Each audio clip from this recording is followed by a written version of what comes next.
네, 하나님 말씀은 로마서 12장 1절 2절 말씀입니다.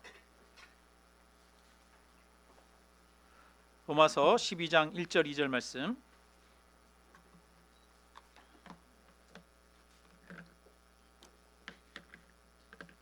네, 신약 성경 256페이지에 있습니다.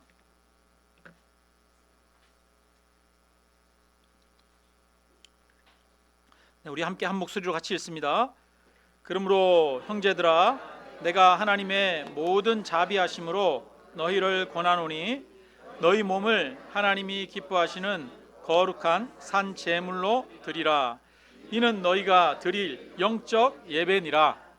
너희는 이 세대를 본받지 말고 오직 마음을 새롭게 함으로 변화를 받아 하나님의 선하시고 기뻐하시고 온전하신 뜻이 무엇인지 분별하도록 하라. 아멘. 네. 여러분 12장 1절을 다시 한 번만 읽겠습니다. 같이 읽습니다. 그러므로 형제들아, 내가 하나님의 모든 자비하심으로 너희를 권하노니 너희 몸을 하나님이 기뻐하시는 거룩한 산 제물로 드리라. 이는 너희가 드릴 영적 예배니라. 아멘. 12장은 그러므로라고 하는 단어로 시작합니다. 그러므로라고 하는 단어는 그 앞에 내용이 원인이거나 근거가 될 때 앞 문장과 뒷 문장 사이를 이어주는 접속사, 연결 말입니다. 그러니까 앞의 내용이 원인이고 뒤의 내용은 그 원인에 따라오는 자연스러운 결과라고 하는 것입니다. 그래서 그러므로라고 할 때는 앞의 내용이 무엇인지를 알아야 되는 것이죠. 그리고 앞의 내용을 알아야 뒤의 내용이 이해가 되는 것입니다. 그러면 그러므로라고 하는 단어의 앞에 나오는 내용은 무엇을 말하는 것일까? 로마서 1장부터 11장까지 말하는 내용입니다.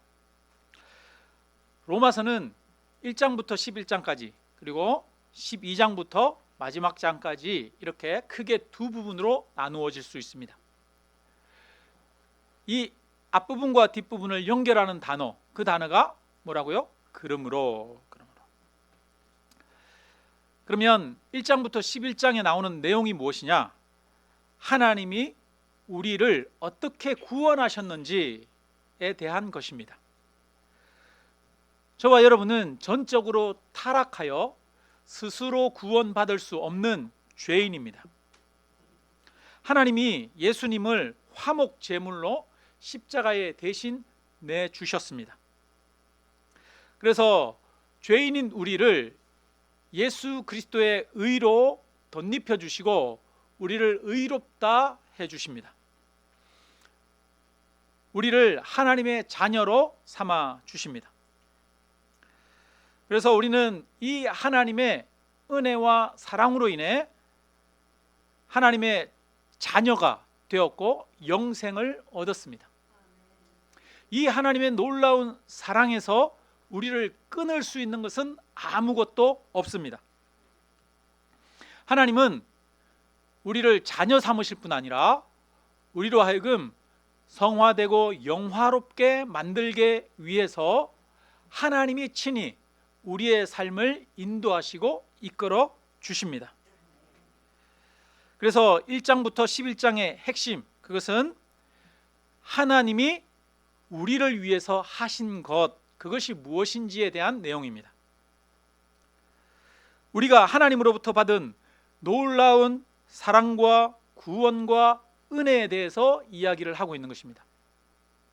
자, 그러면 12장부터는 무엇에 대해서 이야기하겠습니까? 하나님의 은혜를 받은 사람으로서 우리가 어떻게 살아가야 하는가, 그것에 대한 이야기입니다. 그래서 하나님이 우리를 위해서 하신 것과 내가 하나님께 반응해야 할 것이 무엇인지를 이야기하는 그 두 내용 사이를 그러므로라고 하는 단어로 연결하고 있습니다.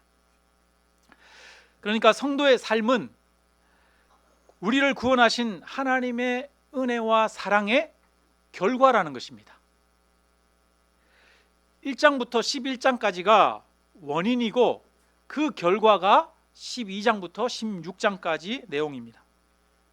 그러니까 1장부터 11장까지를 알고 믿지 못하면 12장부터 16장까지가 된다 안 된다? 안 된다는 거예요. 1장부터 11장까지가 있어야 그 다음에 12장부터 16장까지가 가능한 겁니다. 하나님의 은혜와 사랑을 알지 못하면 신자로서의 올바른 삶을 살 수가 없습니다. 하나님의 은혜와 사랑을 알아야 그 결과로서 신자의 삶, 올바른 삶을 살 수가 있습니다. 세상에는 그리스도인들보다 더 선하고 착한 일을 많이 하는 사람들도 수없이 많이 있습니다. 평생 자기가 번 재산을 또 대학이나 의료재단이나 이런 곳에 기부하는 사람들도 많이 있습니다. 세상에는 예수님을 믿지 않지만 선한 일을 많이 하고 세상을 위해서 자신을 바치며 헌신하는 사람들이 많이 있습니다. 그러나 제 아무리 선한 일을 많이 한다고 해도 그것은 구원받은 성도의 삶이 아니고 하나님 앞에 드려지는 선한 행동이 아닙니다. 아무리 좋은 행동도 하나님을 믿지 못하고 하나님을 알지 못하면 그것은 하나님을 기쁘시게 할 수가 없습니다. 하나님을 기쁘시게 하기 위해서는 하나님께서 살아계신 것과 또 자기를 찾는 자들, 하나님을 찾는 자들에게 좋은 것 주시고 은혜를 주시고 사랑을 주시는 분임을 알아야 합니다. 하나님의 은혜와 사랑을 알아야 그 다음에 성도로서 하나님을 기쁘시게 하는 올바른 삶이 이루어질 수가 있어요. 그러니까 하나님의 은혜와 사랑을 알지 못하고 제 아무리 선을 행해도 그것은 하나님께 드려지는 것이 아니라는 거예요. 우리는 내가 성도로서 올바른 삶을 살아야 한다고 생각합니다. 우리 성도님들 다 그렇게 생각하죠. 그래서 성도들 중에, 교인들 중에 막 이렇게 죄 짓고 마음대로 살아가는 사람들이 있으면 교회 다닌다는 게 막 이러면서 손가락질도 하고 또 비난도 하고 그러지 않습니까? 우리는 교회 다니는 사람은 좀 달라야 된다고 생각합니다. 그러나 안타깝게도 성도답지 못한 삶의 모습이 우리 안에도 많이 나타납니다. 그럴 때 우리는 바르게 살지 못하는 우리 자신을 자책하죠. 하나님 앞에 회개하고 바르게 살기 위한 각오를 새롭게 다지기도 합니다. 그런데 또 우리는 여지없이 무너집니다. 혹시 나는 하나님을 믿는 사람으로 살아가야지 이렇게 말했다가 생각했다가 결단했다가 내 자신이 무너지는 경험을 안 한 분들 계십니까? 우리가 무너질 때마다 우리의 각오를 새롭게 하려고 합니다. 그래서 내 각오가, 내 노력이 부족했나 보다 다시 결단하고 다시 새로운 삶을 살아가려고 노력합니다. 그런데 시간이 지나면 또 여전히 예전의 모습과 같이 비슷한 모습으로 돌아갑니다. 우리는 마치 바닷가에 쌓은 모래성처럼 바닷가에 모래성을 쌓아놨다가 파도가 일면 금방 또 사라져 버리는 그런 연약한 모습입니다. 우리의 삶이 잘 변하지 않습니다. 왜 그렇습니까? 왜 우리의 삶은 잘 변하지 않습니까? 그 이유는 억지로 자기 힘으로 하려고 하기 때문입니다. 여러분, 억지로 하는 것은 오래 하기가 힘들어요. 마지못해 억지로 하는 것은 기쁨이 없습니다. 시간이 지날수록 지치고 힘이 빠집니다. 그리고 하는 척 흉내만 내고 형식적이 됩니다. 전심을 다하기가 어렵습니다. 그래서 내가 억지로 바르게 살려고 하는 것은 무거운 짐이 될 뿐입니다. 하나님의 계명이, 율법이 무거운 짐이 될 때가 많습니다. 그런데 예수님이 맡겨주시는 짐은 쉽고 가볍다라고 말합니다. 여러분, 예수님이 주시는 짐이 쉽고 가볍습니까? 무겁습니까? 예수님이 주시는 그 짐은 쉽고 가벼워야 합니다.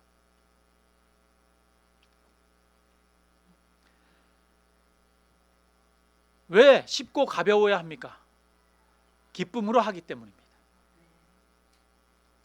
바울이 세계 열방을 다니면서 수많은 고난을 겪으면서 복음을 전했습니다. 바울이 전한 그 복음의 길, 그 섬김의 길이 쉽고 가벼웠겠습니까? 무겁고 힘들었겠습니까? 한편으로는 하나님이 주시는 은혜가 있었기 때문에, 기쁨이 있었기 때문에 힘들기도 했지만 한편으로는 쉽고 가벼웠다는 것을 저는 확신합니다. 하나님이 주시는 기쁨은 하나님이 우리에게 하게 하시는 그 일을 쉽고 가볍게 합니다. 그래서 우리가 먼저 해야 할 것이 있어요. 12장부터 15장까지 되기 위해서 1장부터 11장까지를 알아야 하고, 그것이 믿어지고 그것이 좋아져야 합니다. 하나님의 은혜와 사랑에 감동이 되고, 그 사랑의 경험이 되고 느껴지고, 하나님의 성령이 내 안에서 충만해서 기쁨이 솟아나야 합니다. 여러분, 하나님이 막 좋아져야 됩니다. 하나님이 좋아서 죽을 정도가 돼야 됩니다.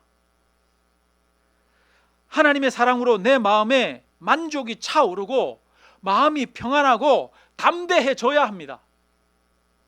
이렇게 하나님의 은혜가 충만하면 그 결과로 자연스럽게 따라오는 것이 12장부터 15장이라는 거예요. 그래서 그러므로라고 하는 단어로 연결되어지는 겁니다. 우리는 바른 삶을 살아가기 위해서 더 많이 애쓰고 노력하고 결심해서는 안 됩니다. 저는 우리 성도님들이 바른 삶을 살아가기 위해 더 자신을 쳐서 열심히 노력하고 애쓰는 사람이 되지 않기를 바랍니다. 이상합니까? 아니, 도대체 무슨 말을 하는 거야? 아니, 목사님이 성도들에게 바르게 살아가라고 해야지, 다시 결단하고 새롭게 마음을 가지라고 얘기해야지, 왜 새롭게 결단하고 더 노력하라고 얘기하지 않는 거야? 이렇게 생각할 수도 있지. 제가 윤리와 도덕이 필요 없다라고 얘기하는 것이 아닙니다. 제가 하고 싶은 말은 앞에 1, 2를 해야 그 다음에 뭐가 된다고요? 3, 4가 된다고요.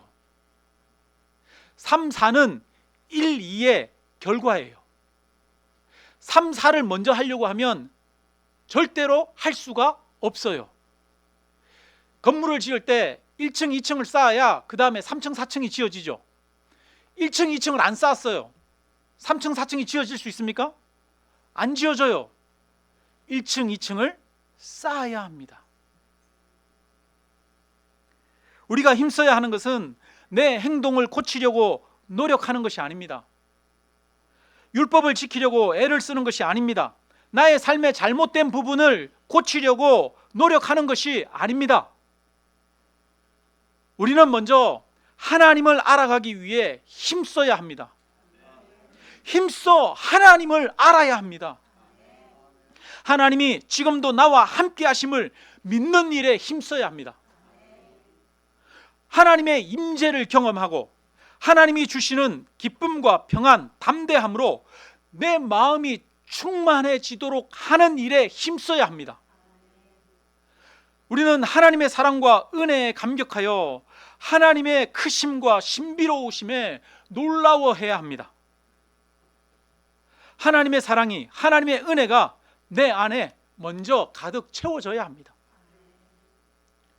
들판에 농약을 치러 가는 사람이 물통에 물을 받지 않고 농약만 가지고 가면 농약을 칠 수 있습니까?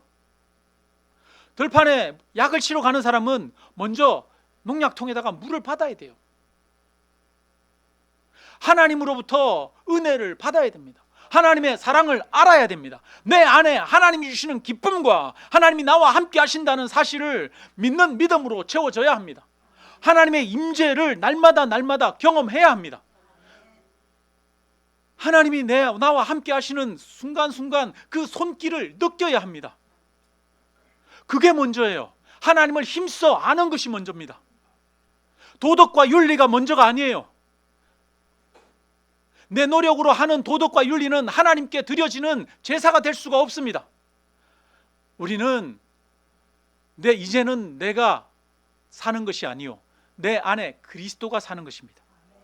하나님의 은혜와 사랑이 알아지고 그것이 충만해지고 기뻐지면 그 은혜와 사랑으로 우리가 내 안에 내가 일하는 것이 아니라 억지로 하는 것이 아니라 내 안에 그리스도가 일하게 하시는 거예요. 최근이 아니죠. 몇 년 전에. 그래서 그것이 하나님께 기쁨이 되는 삶이 되는 것입니다. 다 이렇게 해외로 추방시켰습니다. 그래서 지금은 우리가 교회에서 봉사하고 섬기는 것이 우선이 아닙니다. 있는데요. 서로 교제하고 친밀함을 나누는 것이 우선이 아닙니다. 여전히 선교 물론 봉사하고 섬기는 것도 중요하고 교제하는 것도 중요합니다. 계십니다. 그러나 하나님의 은혜와 사랑을 아는 것이 먼저입니다. 말씀을 전해 주십니다. 내 안에 하나님이 주시는 기쁨과 믿음과 확신으로 채워지는 것이 먼저입니다. 예수 그리스도의 복음을 믿는 것이 먼저입니다. 그 결과로 봉사와 섬김과 교제도 있는 것입니다. 그래서 우리는 교회에 오면 제일 먼저 하나님 앞에 엎드리면서 하나님, 내 갈급한 영혼을 채워주시옵소서. 나의 빈잔에 하나님 넘치도록 하나님의 은혜로 채워주시옵소서. 나는 메마른 자입니다. 나는 빈잔입니다.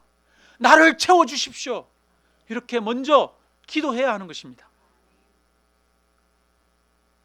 안타까운 것은 많은 교회 성도님들이 하나님이 주시는 충만한 은혜와 기쁨 없이 교제하고 봉사하고 섬기는 일만 하고 하나님의 은혜 받는 일에는 소홀하다는 것입니다. 교제하고 봉사하지 말라는 말이 아닙니다. 교제하고 봉사하고 섬기는 만큼 하나님과 교제하는 일에 힘쓰라는 것입니다.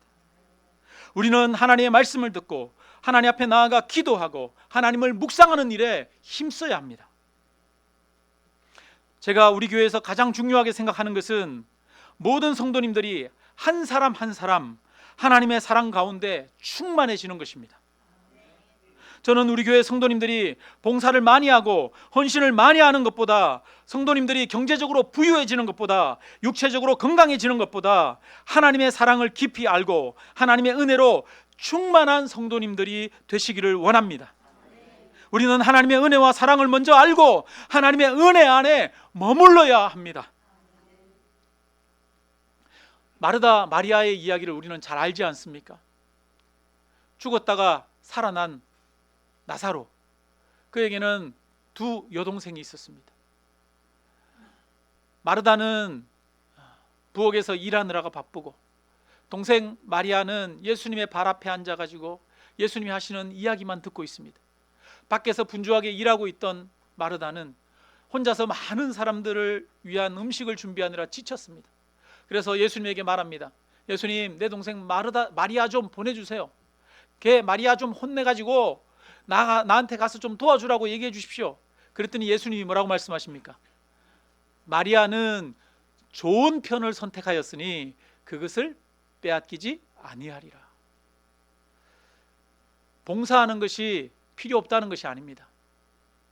하나님의 진리를 깨닫고 예수 그리스도의 말씀을 듣고 그 은혜를 알고 그 사랑을 아는 것이 좋은 것이라는 것입니다. 여러분, 최근에 여러분은 무엇에 관심을 두고 있습니까? 세상 돈벌이에 모두 관심을 두고 있습니까? 아니면 올림픽 메달에 모든 관심을 두고 있습니까? 내 자녀들에게 모든 관심을 두고 있습니까? 여러분, 하나님께 관심을 두십시오. 하나님께로 가까이 가기 위해 애를 쓰십시오. 포도나무 가지가 포도나무에 붙어 있으면 많은 열매를 맺듯이 우리가 해야 하는 것도 주님 곁에 붙어 있는 겁니다. 주님께 가까이 나아가는 것입니다. 주님으로 내 안에 충만해져야 합니다. 우리의 마음을 채울 수 있는 것이 무엇입니까? 세상의 것들은 채우면 채울수록 가랄 뿐입니다. 1,000만 원으로 만족하던 사람이 1,000만 원을 가지면 1억을 가져야 하고요. 1억을 가져야 하는 사람이, 가진 사람이 1억으로 만족하는 것이 아니라 10억을 가져야 하고 100억을 가져야 합니다. 제 아무리 돈이 많은 사람도 만족하는 것을 못 봅니다. 여러분, 우리의 마음의 진정한 만족 오직 예수 그리스도 뿐이십니다. 예수 그리스도만이 우리 안에 참된 기쁨과 사랑으로 채울 수 있습니다. 예수 그리스도만이 참된 평안을 주십니다. 참된 위로를 주십니다.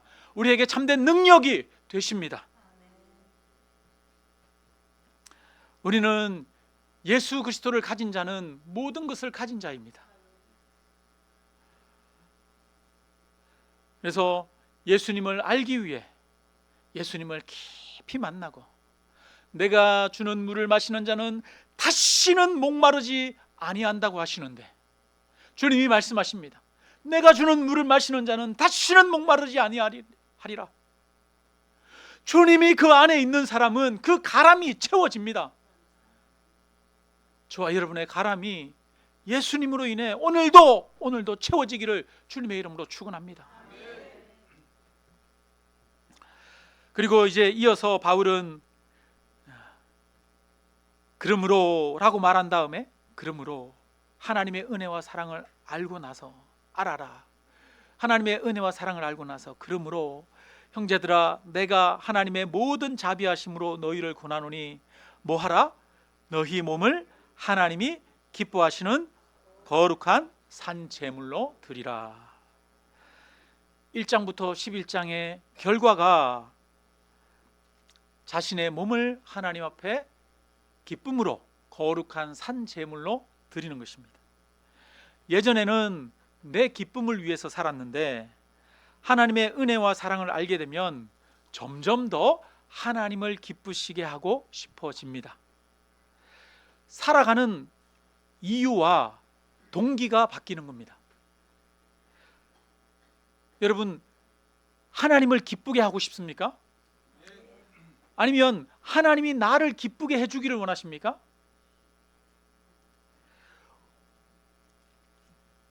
근본적으로는 하나님이 우리를 기쁘게 하시는 것이 먼저죠. 누구를 통해서? 예수 그리스도를 통해서, 그 은혜와 사랑을 통해서 하나님이 우리에게 기쁨을 주시면 그 다음에는 내가 나를 기쁘게 하려고 하는 마음이 사라지고, 왜냐하면 하나님이 이미 날 채워주셔서 너무 기쁜 거예요. 그래서 그 감사함으로 하나님을 기쁘시게 하기를 원하는 거죠. 그래서 삶의 목적과 동기가 바뀌는 겁니다. 삶의 목적과 동기가 바뀌어야 삶이 바뀐다는 거예요. 복음을 알기 전에는 율법을 어기면 벌을 받을까 무서워 계명을 지킵니다. 아니면 구원을 얻기 위해서 억지로 계명을 지킵니다. 그런데 복음을 알게 되면, 하나님의 사랑을 알게 되면 하나님을 기쁘시게 하기 위해 계명을 지키게 됩니다. 모든 행동의 동기가 바뀌는 거죠.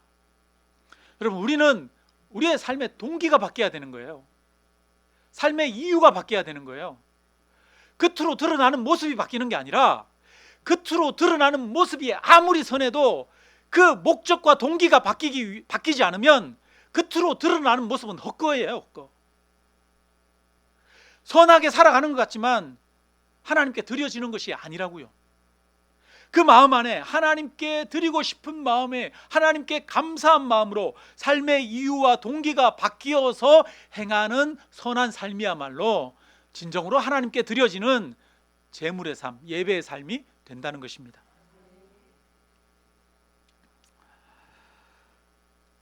이어서 보면 우리 몸을 산 제물로 하나님께 드리라 이렇게 말해요. 여러분, 몸을 드린다는 것은 한편으로는 전부를 드리는 것이죠. 마음으로만 드리는 것도 아니고요, 시간이나 돈을 드리는 것도 아니고 몸을 드리라고 말합니다. 몸을. 이것은 삶을 하나님께 드리라는 말씀입니다. 하나님을 사랑을 알게 되면, 하나님으로 인해 기뻐지고 채워지면 그 마음에 자신의 삶을 하나님께 드리고 싶어지는 것입니다. 그래서 산 제물로 드리라고 말합니다. 원래 제물은 죽여서 드리는 거잖아요. 우리를 하나님 앞에 제물로 드리는데 우리를 죽일 수는 없잖아요. 그죠? 스스로 생명을 끊어서 나를 하나님 앞에 드릴 수는 없잖아요.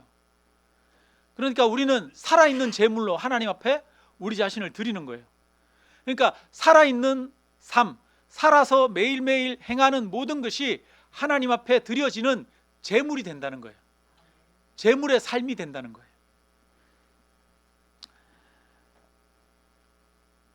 두 사람이 학교에서 공부를 해요. 한 사람은 공부를 열심히 해요. 두 사람 다 열심히 해요. 열심히 하는데, 내가 공부 열심히 해가지고 좋은 대학 가야지. 누구를 위해서? 자기를 위해서 공부해요. 한 사람은 공부를 열심히 하는데 나를 위해서 열심히 하는 게 아니라, 내가 이렇게 많이 배우고 내가 익혀가지고 하나님께 영광 돌리고 세상 많은 사람들에게 나누어 주는 그런 삶을 살아야지. 공부를 똑같이 해도 서로 다른 거죠. 돈을 버는 이유가 노후를 준비하고 편안한 삶을 살기 위해서였던 사람이 하나님의 은혜와 사랑으로 채워지면 하나님을 기쁘시게 하기 위해 돈을 벌게 된다는 겁니다. 회사에 다녀도, 가정에서 살림을 해도, 잠을 자고 쉬어도 하나님을 기쁘시게 하고 싶어진다는 거예요. 그래서 이제 내가 사나 죽으나 누구를 위해서 산다? 주를 위해서 산다, 그리스도를 위해서 산다라고 하는 것이 되는 것이죠. 근데 하나님은 무작정 우리에게 그렇게 하지 않습니다. 우리에게 먼저 은혜를 주시고 우리에게 사랑으로 채워주셔서 그렇게 살 수 있는 능력을 주십니다. 하나님은 오늘도 저와 여러분을 사랑하십니다. 이 자리에서도 하나님이 저와 여러분을 향해 축복을 부어주십니다. 하나님이 우리와 함께하고 계십니다. 이것을 믿으시기를 주님의 이름으로 축원합니다. 하나님은 복을 주시는 분이십니다. 하나님이 에덴 동산에서 아담과 하와를 지으셨어요. 아담과 하와를 지으신 후에 가장 먼저 나오는 것이 뭐냐면, 하나님이 그들에게 복을 주시며 이르시되 생육하고 번성하라, 땅을 정복하라, 땅에 충만하라, 땅을 다스리라 말씀하십니다. 하나님이 사람을 지으시고 제일 먼저 하시는 것이 무엇이냐 하면 복을 주시는 것입니다. 부족함이 없도록 하시는 것입니다. 하나님은 지금도 저와 여러분에게 복 주기를 원하십니다. 실제로 복을 주고 계십니다. 하나님의 사랑이 지금 이 시간 이 자리에 임재해 있는 줄로 믿습니다. 하나님이 말할 수 없이 큰 사랑으로 우리를 사랑하고 계십니다. 그래서 이 사랑을 알게 되면 이제는 내 안에 그리스도가 사는 것이다 라고 하게 된다는 것이죠. 이렇게 해서 살아가는 삶이 우리가 드릴 영적 예배다, 이렇게 말합니다. 영적 예배. 영적 예배라고 하는 것은 영으로, 마음으로 드리는 예배인가? 이렇게 생각하는데요, 이 영적 예배라고 하는 것은 우리가 드릴 합당한 예배다, 이런 의미가 있습니다. 논리적으로 당연하게 귀결되는 결론이라는 얘기예요. 그러니까 하나님의 은혜와 사랑이 충만해지면 당연히 그 다음에는 삶으로 하나님 앞에 자신의 몸을 온전히 드리는 예배의 삶을 살게 된다라는 겁니다. 하나님의 사랑을 경험한 사람은 하나님을 예배하고 싶어집니다. 여러분, 우리가 은혜와 사랑을 깨달으면 입에서 찬양이 나오죠. 그죠? 생활하다가도 입에서 찬양이 나오지 않습니까? 하나님을 사랑한다고 하는데, 하나님의 은혜를 경험했다고 하는데 예배하지 않는 것은 거짓말입니다. 하나님의 은혜와 사랑이 우리 마음에 채워지면 찬양이 흘러나옵니다. 예배하고 싶어집니다. 하나님을 높이고 싶어집니다. 그런데 우리가 하나님을 예배할 때 우리는 더 크신 하나님을 경험하게 되고, 하나님이 또 새롭게 부어주시는 은혜와 사랑을 채우게 됩니다. 그래서 하나님은 예배하는 자들을 기뻐하시고 예배하는 자들을 찾는다라고 말합니다. 여러분, 하나님은 예배하는 자들을 찾으십니다. 오늘 이 자리에 나와 예배하는 저와 여러분을 기뻐하십니다. 그런데 그것뿐 아니라 나의 전 삶을 하나님께 감사한 마음으로 하나님께 은혜로 다시 되갚아 드리고자 하는 그러한 삶을 사는 사람들을 하나님은 찾으십니다. 그리고 그렇게 예배하는 자들을 기뻐 받으시고 더 충만한 능력으로 은혜로 채워주시는 줄 믿습니다. 오늘 본문에서는 산 제물로 자신을 드리라 라고 말합니다. 일주일에 한 번 정한 시간에 우리가 만나서 이렇게 예배 드리는 그런 예배를 말하는 것이 아닙니다. 하나님의 은혜와 사랑이 충만하면 삶 전체가 예배가 된다는 것이지요. 삶으로 드리는 예배가 되는 것입니다.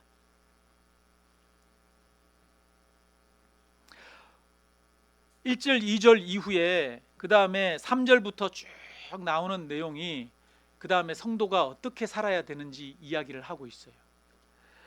(3절부터) 보면 교회에서 신앙생활을 어떻게 하느냐, 성도로서 서로가 교회 안에서 함께 은사로 서로를 섬기는 한 몸으로 살아라, 이런 이야기를 합니다. 그러니까 이 말은 무엇이냐면 하나님의 은혜와 사랑을 경험하면 하나님 앞에 예배드리고 싶어지고, 삶이 예배가 되는 사람은 어떤 예배를 드리냐, 함께 한 몸으로 성도 안에서 서로를 섬기는 삶을 살게 된다는 거예요.